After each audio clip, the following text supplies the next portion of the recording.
Atenção! Começa agora uma teleaula de História do Ensino Fundamental. Você vai assistir a teleaula de número 25. Bons estudos! A Constituição de 34 era uma verdadeira colcha de retalhos. Por isso muita gente torceu o nariz para ela, inclusive o próprio presidente Vargas. Esse clima de descontentamento gerou uma mobilização popular nunca antes vista no país.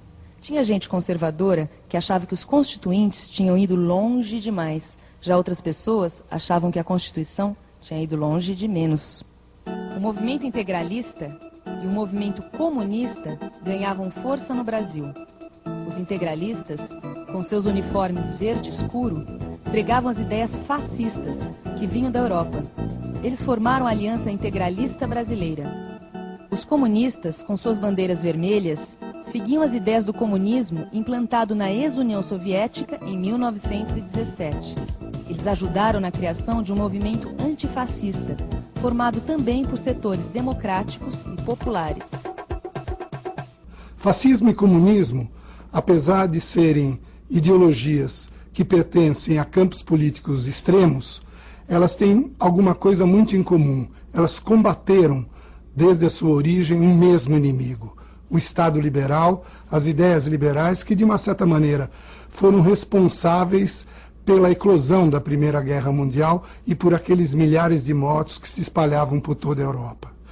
As doutrinas do comunismo e do fascismo se distinguem.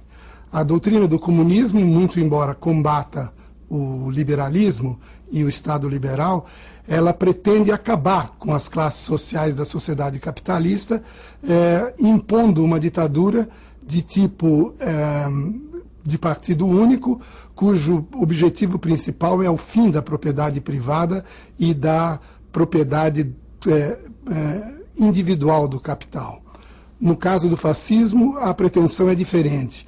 É uma adesão emocional em torno do Estado, profundamente autoritário, e esse sim, profundamente autoritário e interventor também, deverá controlar todos os passos e todas as ações que são desencadeadas dentro da sociedade. Mas esse clima de liberdade que o país respirava, onde todos podiam expressar suas ideias, fossem elas quais fossem, durou pouco.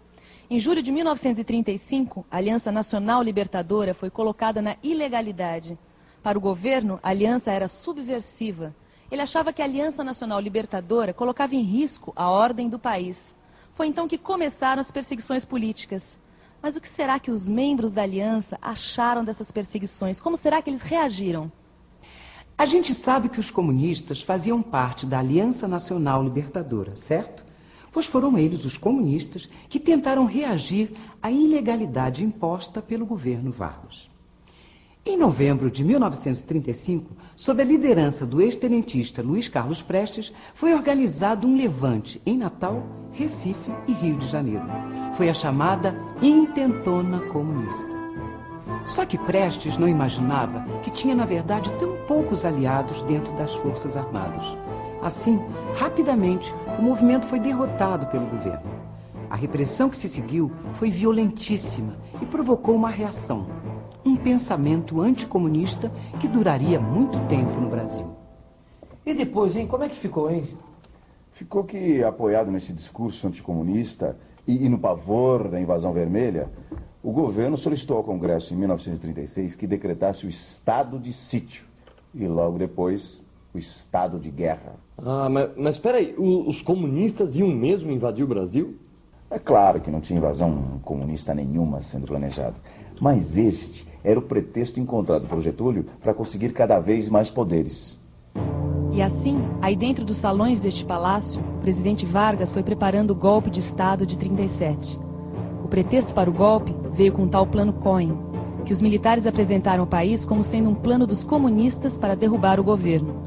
Pronto, estava armado o cenário perfeito para Getúlio dar o seu golpe. E assim foi feito. Na noite de 10 de novembro de 1937, pelas ondas do rádio, Getúlio decretava o fim da democracia e anunciava um novo tempo.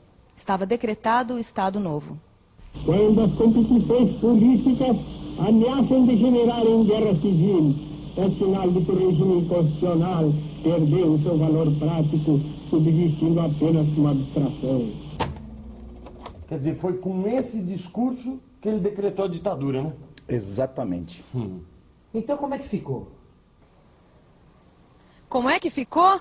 Ficou que essa Constituição aqui não valia mais para nada, foi jogada no lixo.